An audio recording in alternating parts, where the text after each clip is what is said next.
Hello, my name is John Vargas from Development Bank of the Philippines. What I love about Miss Tony's training is her passion in changing lives of the people, her personal stories of how she experienced life and the love of the Lord and how it changes her life. Hello, I'm Maribel Turner from Development Bank of the Philippines. What I love about Miss Tony's training is that it is very timely, especially in our society. With the majority being in the statistics of women, we really are used to may also strengthen the men. As they say, there in every great man is a great woman behind that man. We are really enriched by what she shared with us, especially with her courage to bravely enough share with us her personal testimony. I myself am very inspired by what God has given into my life, and we know that there is no limit in His power, such as we are also empowered, and I would always remember that as women,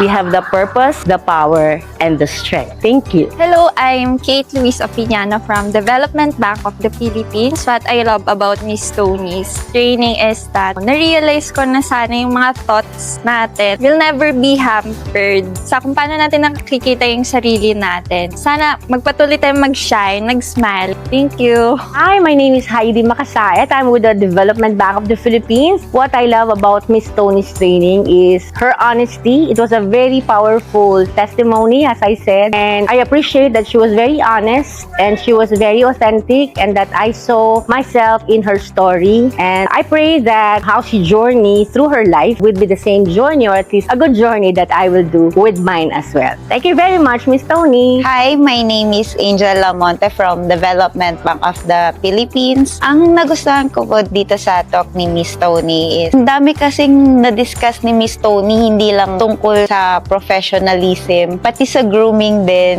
Nag-enjoy din po ako doon sa topic po niya na yun. Thank you.